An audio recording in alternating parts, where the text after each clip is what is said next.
All right, good evening, everyone. So the question is essentially, what changes with Makas Arba, right? First of the Makas in this week's Parsha. You noticed a very distinct change, particularly, for example, Pasuk Zion. So immediately after they experience, well, even before, in fact, when the prediction is given that it's going to happen, the Makkah of Arba, Pasuk Zion, Vayomer Avdei Farelov Ad Mosai years along the Mekesh. Right? Well, how long is it going to be? This one is going to be a mokesh, a stumbling block. Shalach Eswan Hashem Yavdu Es Hashem Elokeim. Send them out. Get rid of them. Aterem Teida Ki Ovdom Mitzrayim. Do you not yet know Ki Ovdom Mitzrayim? So the question is, asks the Be'er Yosef, is what was it about this particular Makkah that encouraged the Avdei Paro to particularly urge him to send them out? What has changed here more than the previous Makkahs? And he particularly picks up on this word lemokesh. What does that word mean? Lemokesh. And he says like this: every Makkah had developed a distinct pattern, as we know, right? There was a distinct pattern. Effectively, they knew by this stage, they've gone through 7 of them already, so they know the pattern. You have 1 week for the Makkah, right? It was either through 1 week or 3 weeks. There are 2 different opinions in the Medrash, but they'd received a certain pattern, and therefore they knew by now that there would be this terribly difficult period of they'd have to undergo something that was pretty horrific, but it would pass. It would pass, right? The problem with the Makkah of Arba was that Borod came along, and we know it destroyed everything in the field, called Esav HaSoda, right? Basically just broke everything, right? And what would the Arba come? The Arba was going to, prediction was the Arba would come along, the Kolchales Yeser HaPleito, and it's going to destroy, they're going to consume everything that's left over, that was left from the Borod. Therefore, even when the Arba would leave at the predicted moment, when it was expected to leave, right? Nevertheless, the reality was they realized that the famine would then last the whole year until they could once again regrow crops the following year, right? It's going to be something that's going to last. The impact is going to last a lot longer than this moment in time. And that is why they said to Paro, how long are we going to have to bear this? And they specifically used the word lemokesh, because until now, they understood exactly what was going to happen, when it's going to go, when it's going to come, when it's going to leave. But with this particular plague, with this particular Makkah, that's not the case, because the particular burden effectively would be afterwards, when they would lose all of there would be no produce left in the storehouses, nothing would be left, that is this, he says, the sense of a mokesh is like a stumbling block, right? A michshol. And what that is something that when you leave it there, it doesn't cause damage. Sometimes you don't even notice it. But with time, it trips you up. And that is exactly what they realized they were going to experience here. That this was something which wasn't going to, the full impact wasn't going to be felt now, but it was going to be felt further down the line. Now, the reason why this is significant, apart from just Parsha Pshat, understanding, the psukim here, is it helps us on 2 levels. Number one, it begins to help us understand a very important theme in this parsha, which is the split that develops between Paro and his servants on one hand, Paro and his avodim, right? Because you notice that at the beginning of the parsha, right? Paro's heart is hardened, and the heart of his servants, they're on one side. A split develops between them and the rest of Mitzrayim, and the people of Mitzrayim. And that helps with really a lot, right the way through a lot of this parsha, literally just understanding Parsha Pshat. And it also helps us understand the difference, the difference in approaches that develops between them. I'll explain why this is significant. If you look at there's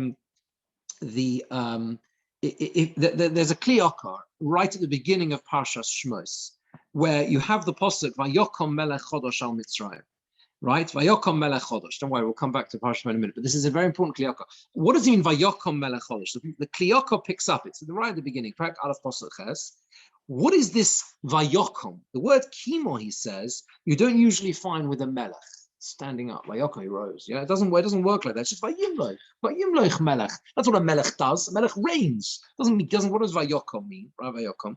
He says that the word vayokom is used when you have someone who stands up. It's very short, someone who stands up against someone else to cause them injury, trouble, pain. Vayokom kayin al hevel ochiv. Right? The word vayokom, a kimos, standing up, is used in the Torah as a challenger, someone who challenges and causes terrible trouble to someone else, right? And he ends up killing. Of course, the kain ends up killing him. Vayokom kayin, and he kills him, right? Kikash posuk in Dvarim as well. Kikash yokum ishal riyehu, the Torah says, or as a person will rise up against someone else and kill them, right? So he says, yeah, you'll find I'm going to trace it through a number of places. The word yokum is used, or kum is used in the Torah for this in this particular context. He says that what happened here was that this particular king, the whole idea of what Paro would do would be that he would stand up, obviously principally against Klal Yisrael. That's the context here. He saw, even though clearly Hashem is on their side, nevertheless he decides to wage a full-out war against them. But Ali Deizes, as the Kliyakar towards the end, Goram Shahishav Hashem Amolam Baroshon the Amakus over Vazam Shalach, everyone Shalach Hashem. Of course, he gets his recompense through all the makkos that come his way. As it says later on, Haterem Teda Ki Avdom Mitzrayim. Do you not yet know? Are you not aware of the fact? Ki Avdom Mitzrayim. That's our posuk in Arba. Where the Avdei Paro, he quotes, the Kliyakar quotes this posuk that we just looked at in our parsha, that the Avodim say, how long will this one be a mokesh? Haterem Teda. Don't you get it? That you're destroying the country. Says the Kliyakar in Shemos, Umetoch zeh domek iluhu kom aleihem lahavi ala Mitzrayim kol hamakkos hahemu. It was as if he was sort of getting up against Mitzrayim, not just against the Bnei Yisrael. He's Vayokom Melech Chodosh al Mitzrayim. You understand? He's actually getting, at the end of the day, Vayokom, it's a bit like, that's the parallel to Hevel and Kain, right? You understand? Vayokom Melech Chodosh al Mitzrayim, not just that he is getting up to destroy the Jewish people. Vayokom Melech Chodosh al Mitzrayim, this king is going to end up destroying Mitzrayim. Haterem Teidaki of Mitzrayim. Do you not realize the damage that you're doing to Mitzrayim? Now, the point is that what this does, and it helps us understand Paro's successive actions. Now that the split is developing and the people, his own people, are rebelling against him, we can understand, says the Beis Halevi, what transpires after this. Because what happens? Vayushav es Moshe es Aaron and Paro, they return. The next possible ches. Go on, off you go. Go and serve Hashem. Who's going to go? And then you have this dialogue. All of a sudden, right? We're going to go with everyone. And he says, no, I'm not going to do that. I'm not going to send you with everyone. Just the Gvarim, just the males. And that's, what's happened. Says the Beis Halevi, because the people said to Paro, Shlach ha'anoshim, right? Shlach es ha'anoshim, the Yavdu es Hashem Elokeim. That's what Pasuk Zayin is. The people, his own people, turn around to him and says, send the men away. Paro realizes, Beis Halevi says, that Paro is no longer able to hold his people back. He has to he's going to have a huge rebellion on his hands. He has to do what his own people want. And that's why Yushav es Moshe, against Paro, against his will, is forced to come round and say that at least to fulfill what the people insist on, which is Shalach es ha'anoshim, send the men away. And that's why he agrees to that. Right? And he sends them away, though, because they insist on others. The Nareinu, the Tapenu, we want all the kids and everything else. That the people, his own people, didn't insist on. So he was able to still resist that. And that is why he also, it says here with this particular makkah, Vayegoresh Osam, he drove them away. Why does he drive them away? He doesn't do that with any other makkahs, because he was afraid, says the Beis Halevi, that if he would wait anymore, maybe Moshe would agree to his proposal to just send the men, and he'd have to send them away. because he would not, he'd have to fulfill it, because his people would hold him to it. His own people would hold him. Shalachas o anoshim. His own people would hold him to that, to at least send away the men. And therefore, as soon as he heard that they said, we insist on the children as well, he took the opportunity to throw them out, drive them away. So you see that Paro is in a tight place now. He no longer can refuse them completely, because he is being carried along and being pushed by his own people to do something, okay? So that's that explains the pshat in terms of the pesukim. We see that Paro is caught in this position, and nevertheless, he continues, right? He continues. Now, of course, pshat in the pesukim is, Hashem has now hardened his heart, right? So he is now trapped in that place. But it also links to the theme we developed last week, which was the idea of kotzer ruach, the idea of Paro. And so you see that theme continuing in this parsha. Kotzer ruach is what we described last week. We explained that although it's principally described in the context of Bnei Yisrael, they suffer from this shortness of breath. They can't hear. Kotzer ruach is a phenomenon, explained based on Rav Shach's idea that kotzer ruach is a phenomena which exists with people. They can be in a position where they hear something, but they don't hear it. Paro is in a position where he is so entrapped in what he believes and wants to do, is that he can no longer extricate himself from it. And that's why he continues down this pathway. Now, this links, again, this gulf between Paro on one hand and Mitzrayim on the other hand, helps us understand something else, which I think is again a very surprising element, which this really shines some light on it. Perek Yud Aleph, Pasuk 3 Psukim. Pasuk base really. Daber no ba'aznei ha'am. There are two very surprising Psukim where Hashem tells Moshe Rabbeinu, Daber no ba'aznei ha'am, speak to the people, v'yishalu, and it's a request, Rashi says, Bakosha, please, v'yishalu ishmei Yisrayehu v'yishramei Yisrusah klechesed v'chlei zahav, right? They should borrow, they should request, they should ask it as a she'ela, as a borrowing, and from the people from the Mitzrayim. Ishmei Yisrayehu v'yishramei Yisrusah. There's a great discussion amongst the Mefarshim whether or not the Rashbam here says it was a matfara, but they should request as a matana gemura, as a complete gift. Was it that? Does it mean that? Was it intended to be? Was the request as a permanent gift? Was it not? Was it borrowing? Whatever it was. V'yishalu ishmei, it means to request. They should ask Ishmei Yisrael v'shamei Yisrusah klechsev v'chlei. They should ask for gold and silver. Pasuk Gimel v'yitein Hashem eschein ha'am b'nei Mitzrayim.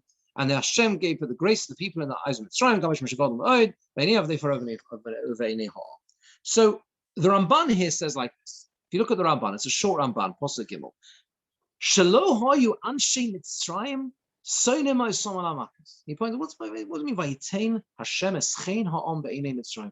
Hashem put the favor of the people in the eyes of Mitzrayim. You saw, one second, hold on a minute.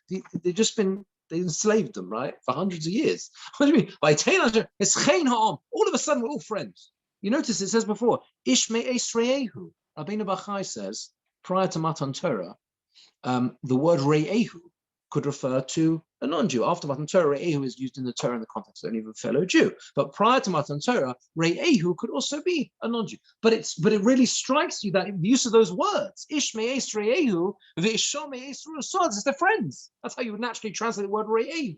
Yeah, it's a friend. What do you mean they're friends? How can they be friendly with them? Says the Ramban, the people of Mitzrayim didn't detest them for the makkos. They increased love and grace, chen, right, beinehim, in their eyes. Lamar to say, we were the ones. We've done the wrong thing. We are the ones who did this violence against you. And it is fitting that Hashem should favor you in this way. He explains,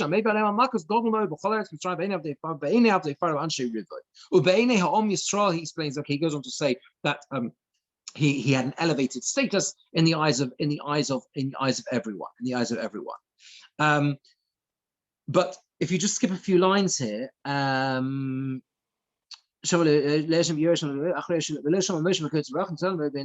okay.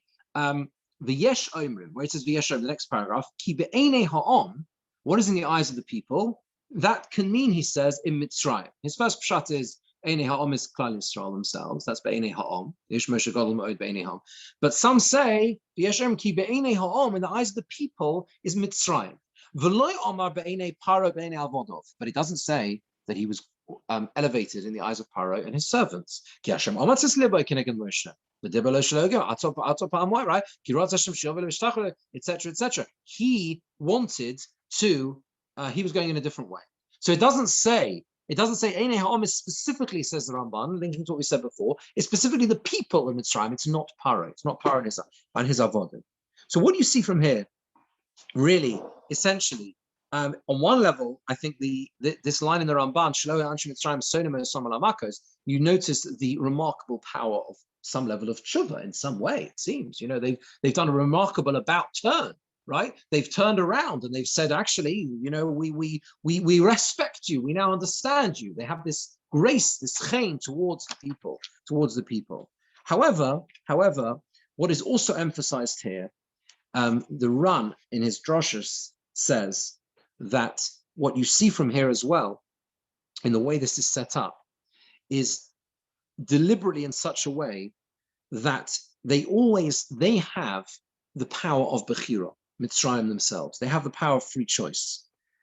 Essentially, it is in such a way, because he asked these questions, why is it that they didn't just go ahead and demand it outwardly? You owe us money. Why were you Shiloh? Why was it they had to do it in this sort of roundabout way, where they had to go and say, they had to request, please, it was sort of like what they didn't force them to do it. They could have demanded their payment. But he says like this, that the way of Hashem is to effectively, it was to engineer something in such a way that they would retain essentially Bechira, and ultimately that vengeance will be wreaked upon them for everything they had done through the Yam Suf eventually, because had everything been revealed now exactly where the end would be, you will end up in the Yam Suf, then they would have, presumably, he says, they would have already capitulated completely. But the pathway is left open for them.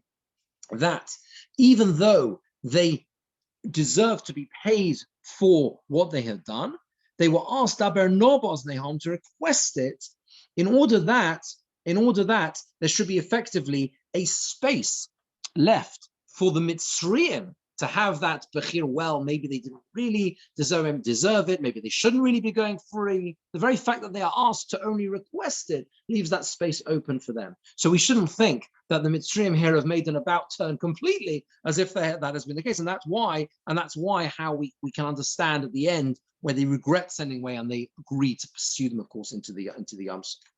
But let's look at this. Moving on to a look at how the perspective develops from how Klal Yisrael themselves, the Bnei Yisrael, are supposed to look at their relationship now with everything they've experienced in Mitzrayim. There's another piece in the Ber Yosef, a beautiful piece, where he discusses the connection between Kiddush HaChodesh and HaChodesh Zelochem and Yetzias Mitzrayim. Why is it that the two are linked so closely together? Why is Kiddush HaChodesh, he asks, so closely linked together with Yetzias Mitzrayim as well? The fact that they always count from Chodesh Nisan when it comes to Pesach and everything else. That whole link between the two, and why is it also? He says, he asks the second question, that if you look at that whole parsha, beginning with HaChodesh Zelochem, Perek Beis, and the whole way through, you have this emphasis again and again on the houses, right? The Inyan Habatim always emphasizes it's emphasized many times throughout that parsha. The link between what they have to do inside the house, effectively, the bias. So he says like this. He says that it's a very long piece. We'll go through the whole thing. But what he basically brings out here is that, and this is something which many Mefarshim developed, the idea that they had become so entrenched and ensconced as a nation of Avodim. I've developed this as well within Mitzrayim, is there has to be some way of removing them and separating them and distinguishing them, which is something which is complicated to do. Therefore, the mitzvah from Mitzrayim, they have to become distinguished from the Mitzrayim, and the way this takes place, the way this is, the method in which this occurs is specifically through everything associated with the Korban Pesach, because the Korban Pesach is deliberately that slap in the face of the Mitzrayim. It's that Avodah Zarah, everything about it. That's why they can't break a bone in their vessel. They can still look at it even afterwards. Everything is designed in order to remove them and make them distinct, from them. But apart from this,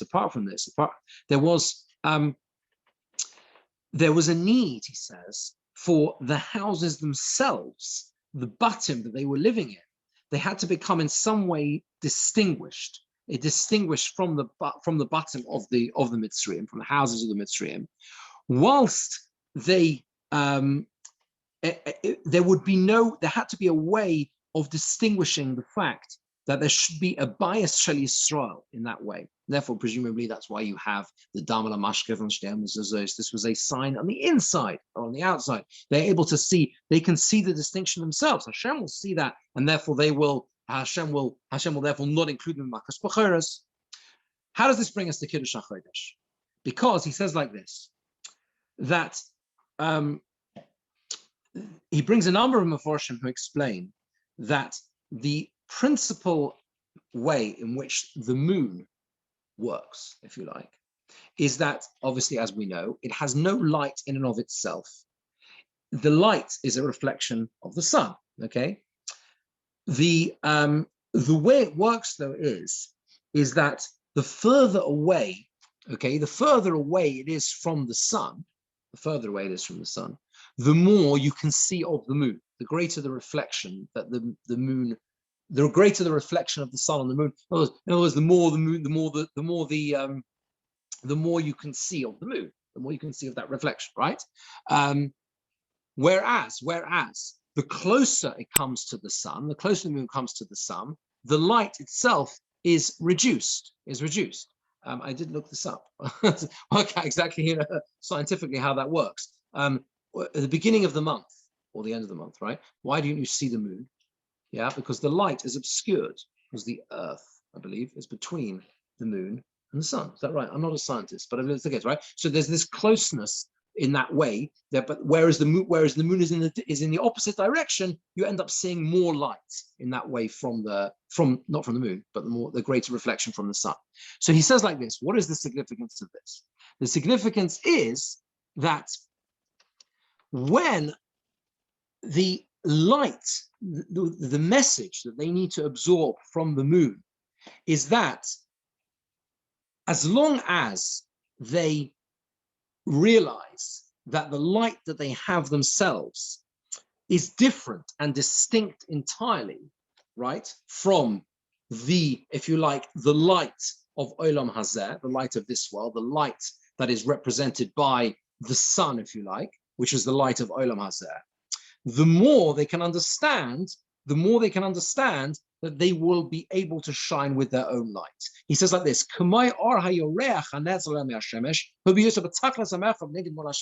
further away the moon is, the more light there is to the moon, as such, at least from our perception. The closer it comes to the sun, the more reduced the light, there is this reduction in light.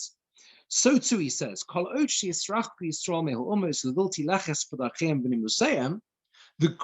greater the distance that Klal Yisrael are able to create between themselves and those who would wish to draw them away towards Avodah Zarah, towards Mitzrayim, towards everything else that prevents them being distinct, then the more influenced they are by them, and the less they're able to shine with their own light. So the reason why Kiddush HaChodesh and the specific idea of the way the moon progresses through the month, from the beginning of the month to the 15th of the month, when it is at the greatest possible power, right, in terms of at least the shining, the light of the moon, right, the full moon, if you like, is to emphasize the fact that making that distinction from the rest of the, say the rest of the world, but certainly the negative influences of the world, which is what the sun is representing in this context, the greater the Klal Yisrael are able to understand the way they can be successful in their own right, and where they can fulfill the tachlis and the tafkid that they have, that we have in this world. That's the Ber Yosef's idea. So the idea is that they need to understand through the whole process of Kiddush HaChodesh that this idea of keeping a distance from Mitzrayim. There's one final point, which I think links to this very nicely, this idea of the Ber Yosef, and that's a Kli Yakar right at the end of the parsha. The Kli Yakar explains why is it, Perek Yud Gimel, Posuk Tes Zayin, why is it that tefillin are on the weaker hand? Where we learn from the word yad keha, they have to be on the weaker hand. Why is the tefillin on the weaker hand? And the Kli Yakar says like this: if you're following, it's right in the middle of an incredibly long Kli Yakar. It's actually towards the end. It's the penultimate paragraph.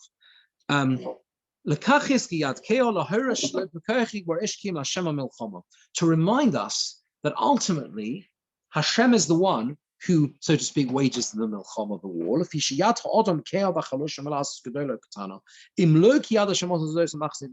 Everything depends on Hashem strengthening it in our hand. The pasuk that we say, says the Kli Yakar, is Shavisi Hashem lenegdi somid.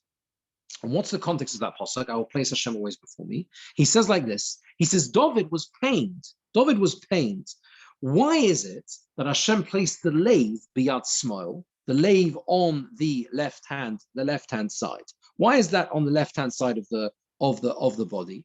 Whereas what is referred to as the kaved, which referred to the liver, that is understood in Chazal to be a reference, even in reference in Tanakh as well, more towards the earthly tivus and desires of the body. Why is that on the right and the heart is towards the left? He says he was bothered by that, David HaMelech. It's like the seichel, the heart represents the seichel, the emotional side. And why is that on the left-hand side? Okay, so he says, David HaMelech answered this question for himself with the words, Shivisi Hashem lenegdi somid. I place Hashem before me, because if I view myself as facing Hashem, then my left-hand side faces Hashem's right, so to speak. If you face someone, the right, your left is facing their right. Yes, you understand? So it's Shavisi Hashem lenegdi somid. Hashem is opposite me. But then I can rely ki mimini bal emot, that my right-hand side, the continuation of that pasuk in Tehillim, my right-hand side will never falter.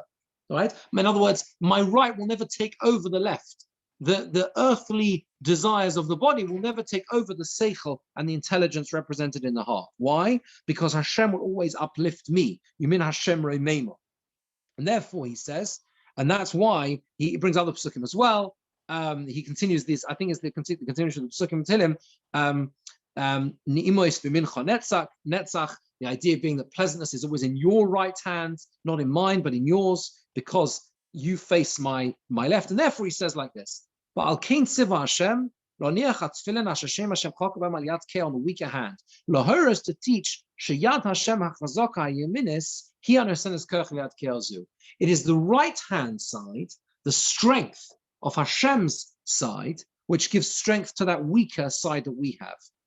And therefore, it is Yad Hashem that takes us out of Mitzrayim in that way. When I face Hashem, his right is always opposite my weaker left hand. And the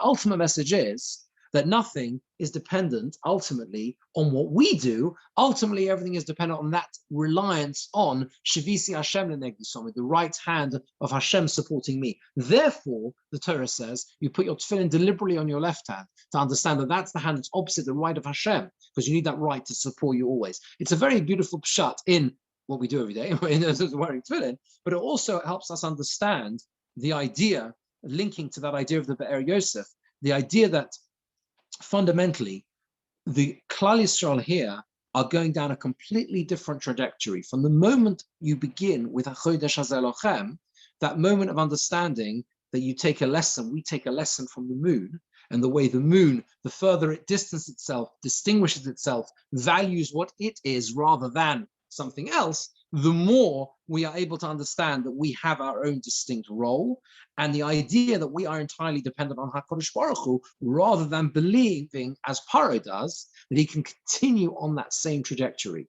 which even his people, as we began with, are beginning to understand the folly of his ways through this parasha, but they don't get obviously far enough. Whereas what we are meant to develop as you see through the parsha and beyond, and towards the end, especially with the tefillin, is this idea of that constant dependence and reliance on HaKadosh Baruch Hu and nothing else. Thank you for joining. Thank you. Okay. Thanks very much. Care. Pleasure. Thank you. Have a good Shabbos. Shabbos.